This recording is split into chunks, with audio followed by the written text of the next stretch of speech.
மிகைப்படுத்தியோ என் மாம்சத்தை உயர்த்தி சொல்ல. இது இது வந்து நல்ல கனி கொடுக்குது, இது நல்ல பலன் கொடுக்குது இந்த வழி. இதுக்கு ட்ரெஸ் எல்லாம் முக்கியமே இல்லை. இந்த ட்ரெஸ்ஸு கிஸ்ஸு இந்த இந்த சேஷ்டெல்லாம் வேணாம். சாதாரணமாக பொறுமையாக இருங்க. நம்ம பெத்த பிள்ளைங்கிட்டே பொறுமையாக இருங்க.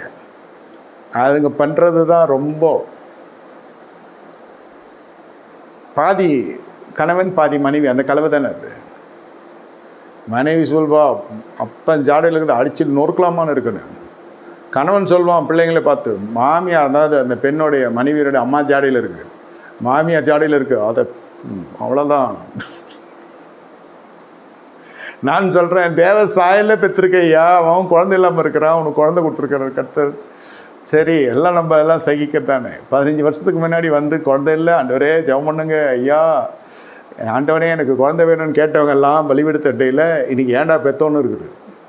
கால பரிமாற்றம், அப்படி காலம் அப்படி மாறுது. நம்ம பிள்ளை நம்மளை மாதிரி தானே இருக்கும். அது தேவ பிள்ளையாக மாறுற வரைக்கும் நம்ம பிள்ளை தானே, நம்ம மாதிரி தான் இருக்கும். அது நான்லாம் இப்படி கிடையாது, அப்படிலாம் இல்லை. நீ இல்லாமல் தான் அப்படி இருக்கா? சரி, அப்படியே நெஞ்சே கலங்காது. வீட்டில் இப்படி ஸ்டெபிலைஸ் பண்ணணும். உடனே அது யார்கிட்டையாவது போய் தம்பட்டு அடிக்கக்கூடாது.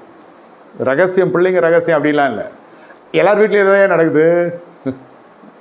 எவனு இதை ஜெயிச்சு வந்தவன் கொஞ்சம் பேர் தான். நீ போய் யார்கிட்டையாவது சொல்ல போனீங்கன்னா ஜெபத்துக்கு, அவன் வீட்லேயும் அவன் பிள்ளையும் பண்ண சேட்டை பண்ணும். சாவில்லாத வீடு கிடையாதுன்னு சொன்னார் இல்லையா ஒரு பேர் எரிஞ்சார். அந்த மாதிரி இந்த பிரச்சனை எல்லாம் தாண்டி வராதும் இல்லை. ஒருவேளை ஜெயிச்சு வந்திருக்கலாம், ஆனால் வீட்டுக்கு வீடு இந்த பிரச்சனை இருக்கும். ஜெயிக்கக்கூடிய பிரச்சனை என்னன்னாக்கா அது ரகசியம் கனிகள் தான். எல்லாரும் அபிஷேகத்தையே நோக்கமாக இருப்பாங்க, கனிகளை கை விட்டுருவாங்க.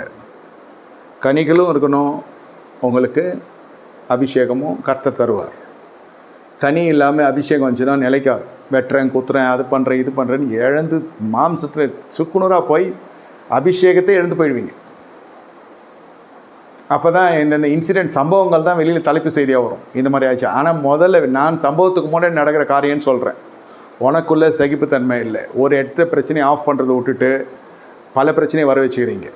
அந்த ஒரு பிரச்சனை எங்கே? வீடு.